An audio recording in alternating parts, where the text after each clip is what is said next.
Jason, hi, come on in.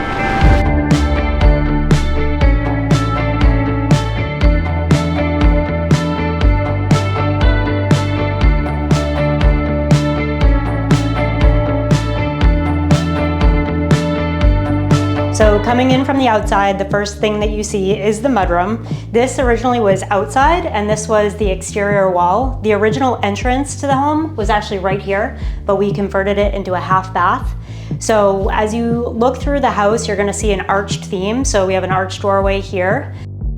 And so when you come into this space, which used to be 3 different rooms, this used to be the living room, there used to be a dining room here, and a sunroom. There was a main wall here with 2 arched doorways, which again is why there's an arch theme throughout. And then we decided to open it up entirely and create a kitchen. And one of the things that I love about this house is all the natural light that pours in. So it was really important to me to have all windows along this side, which actually people have noticed that I don't have any upper cabinets, but because I'm a stellar 5'2", I don't really need them. We have a ton of light fixtures, which is really important to me because lighting really makes a house. The other thing that I want to note is the island, which is an L. So originally this was supposed to be one big block, but we had to move the stairs because we weren't sure how far the stairs were going to come out. So we decided to make it an L instead, which serves as a dining room table for the space. So before I show you upstairs, one of the things that is really cool about this property that I'm really proud of is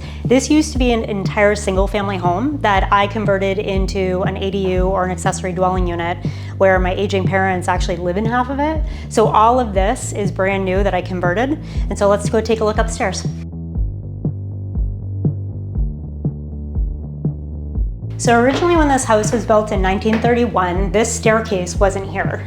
There was originally a Dutch staircase, which is a really windy staircase, and it opened up into one big room, but obviously we hauled it off. This space was an additional guest bedroom, which is now a bathroom. And then this is the primary bedroom. So as you can see, it's a little different than it probably looked in 1931. We did hardwood floors throughout, tall ceilings. We did a tray ceiling with uplighting, and then we also added a transom window to let light into the hallway. And so behind you, it has the original height of the ceiling that was in 1931, and that used to be the original bathroom that was here when I bought the house. So something I always like to point out to people to put it into perspective is how low the ceilings were in this house. So to put it into perspective, this was the original roof line of the original house. I'm 5'2", so you can see how short the ceilings were. So what we did was we pulled off the roof and obviously heightened the ceilings with trusses. So coming down this hallway, originally this was just a space that I was like, I don't know what I want to do with this. What I found was a lot of pictures with built-in bookshelves in a hallway. So what we did was push this wall about a foot to make the primary bedroom just a smidge smaller because it's already pretty big. And we added built-in bookshelves with uplighting, and it creates this space that's an entirely different room. So now one of the most beautiful pieces of this house is this bathroom. So in this bathroom, we have molding, we have the crown ceiling, the uplighting, we have the sconces, and once again, the arch mirrors. We have the glass shower, the tile that is all corresponding. So everyone warned me, you don't want tile that's glossy because you're gonna slip on it.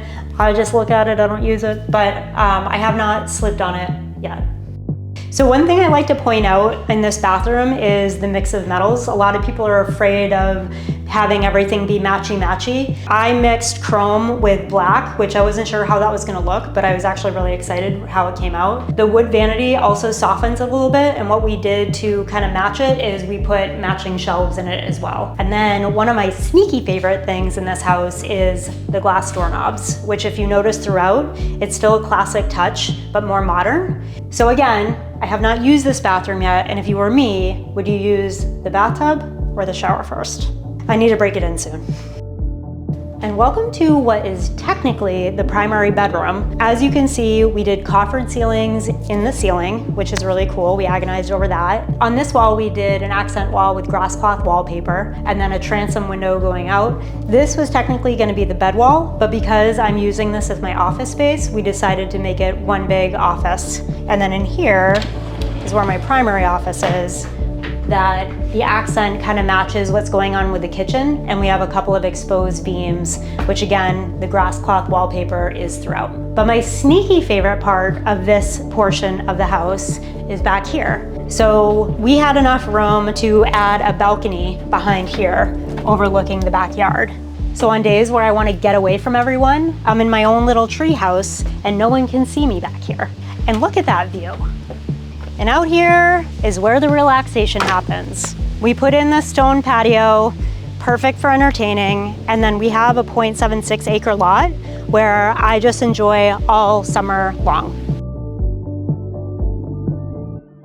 So a lot of people have heard me refer to this property as Charlie's Ledge. One of the reasons is the gentleman who owned this property before me, his name was Charlie, and the property actually sits on a shelf of ledge. As you can see, this rock is part of the reason why it's called Charlie's Ledge. And as you can see, this is the older portion of the house. We put in a deck. This is where my parents live. It's a great spot for us to meet when we're feeling family-like, and we all have a drink at the end of the day.